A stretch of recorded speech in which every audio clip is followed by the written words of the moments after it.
Prezados, eu sou Luciana. Vou apresentar o trabalho intitulado Estilo de Vida Prévio à Infecção e Hospitalização por SARS-CoV-2 na Bahia. A Covid-19 é uma doença infecciosa que apresenta um espectro clínico amplo que varia desde uma infecção assintomática ou oligossintomática a quadros clínicos mais graves com acometimento de órgãos e sistemas. Alguns fatores de risco têm sido relacionados a um pior prognóstico, sendo os principais a idade avançada, o sexo masculino e a presença de comorbidades como diabetes, hipertensão e doenças cardiovasculares.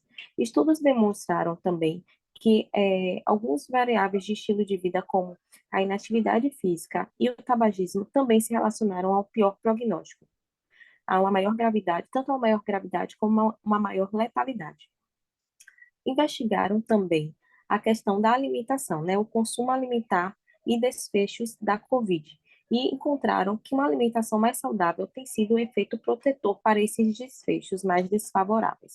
Diante do exposto, o objetivo desse estudo foi avaliar se o estilo de vida prévio ao contágio pelo SARS-CoV-2 se associa com a necessidade de internamento hospitalar na Bahia. Quanto ao método, os locais de coleta foram as unidades hospitalares e as unidades de pronto atendimento. O projeto foi aprovado pelo Comitê de Ética em Pesquisa do Centro Coordenador em Alagoas e dos centros colaboradores, entre eles a Bahia, e o plano amostral seguiu um modelo não probabilístico por conveniência, sendo os critérios de inclusão indivíduos de ambos os sexos com idade maior ou igual a 18 anos, hospitalizados ou em cuidados domiciliares, que tenham um diagnóstico positivo para a COVID-19. Quanto ao método, as variáveis de exposição foram as variáveis de estilo de vida, né? Tabagismo, etilismo e a prática de atividade física, além do padrão alimentar, que foi avaliado por análise fatorial. Quanto aos desfechos, os desfechos foram hospitalizado ou domiciliado, e as covariáveis foram as variáveis sociodemográficas, além do estado antropométrico, que foi categorizado em presença e ausência de excesso de peso. Para a caracterização da amostra, foi realizado medidas de tendência central, como a média, e a dispersão, como o desvio padrão, e verificadas as frequências para as variáveis categóricas.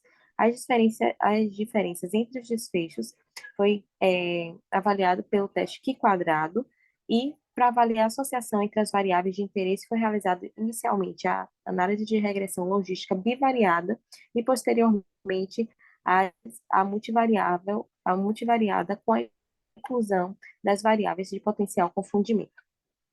Quanto aos resultados, na primeira tabela eu trago a associação entre as características sociais, econômicas, clínicas, antropométricas e de estilo de vida com hospitalização nos pacientes com Covid-19. A amostra foi composta por 125 indivíduos de ambos os sexos, com idade média de 44,8 anos e um desvio de 17,62. 58 indivíduos, representando 46,4% da amostra, foi hospitalizada, e entre os hospitalizados, a maioria era idoso do sexo masculino com a renda familiar mensal maior que 2 salários mínimos, que tinham, né, de comorbidade, hipertensão, diabetes e doença cardíaca. E quanto ao estilo de vida, a maioria dos hospitalizados não praticava atividade física e não consumia bebida alcoólica, sendo a diferença estatisticamente significante entre os grupos. Na segunda tabela, eu trago a carga fatorial dos padrões alimentares, segundo os dados do questionário de frequência alimentar. Foram extraídos 3 padrões que explicavam cerca de 53% da variabilidade de consumo da amostra. Eles foram rotulados, né, esses padrões foram rotulados de acordo com os alimentos que se combinaram, sendo eles ocidental, saudável e regional. Na tabela 3, eu trago a associação entre o estilo de vida e hospitalização por Covid-19. O padrão ocidental, ele reduziu o risco de hospitalização por Covid, e o padrão saudável, ele aumentou o risco de hospitalização por Covid. No entanto, essa significância não se mantém após a inclusão de variáveis com potencial confundimento. Quanto ao etilismo, ele reduziu a chance de hospitalização e se manteve associado, né, estatisticamente, mesmo após a inclusão das variáveis de potencial confundimento. Quanto à discussão, né, eu trago aqui um estudo que teve um resultado similar, né? Mostrando um efeito não tão deletério do consumo de bebida alcoólica, né? Eles identificaram que os indivíduos que foram positivos para a Covid eram menos propensos a serem etilistas, tinham uma frequência menor de consumo de álcool e ingeriam uma quantidade menor do que aqueles que foram negativos.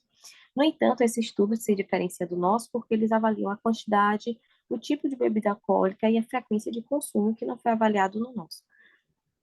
O que se tem de relação, né, uma possível relação desse efeito benéfico do álcool é justamente a quantidade de polifenóis que eles atuam como antioxidante, né? E eles variam de acordo com o tipo da bebida.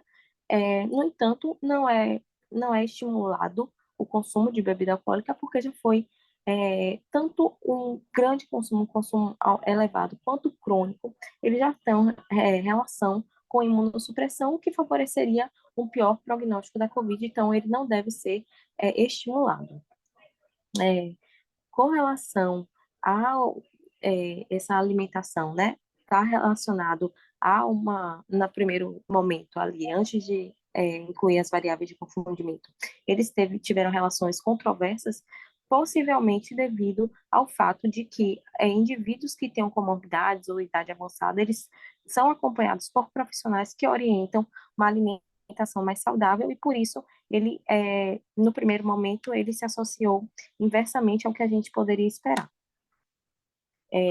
Trago aqui, né, um estudo de Green e colaboradores de 2021, que eles constataram que a adesão à dieta mediterrânea foi associada negativamente a casos de Covid-19 e mortes relacionadas em 17 regiões da Espanha, e que a relação permaneceu quando ajustada por fatores relacionados ao bem-estar. Como conclusão, trago aqui que o estilo de vida saudável pode contribuir positivamente para a resposta clínica, no entanto, a hospitalização por Covid apenas se associou ao etilismo. No entanto, né, ampliar essas ações promotoras de estilo de vida saudável pode colaborar com melhores desfechos em saúde, diminuindo assim os índices de internamento e óbito por Covid, especialmente nas populações com maior risco. Obrigada.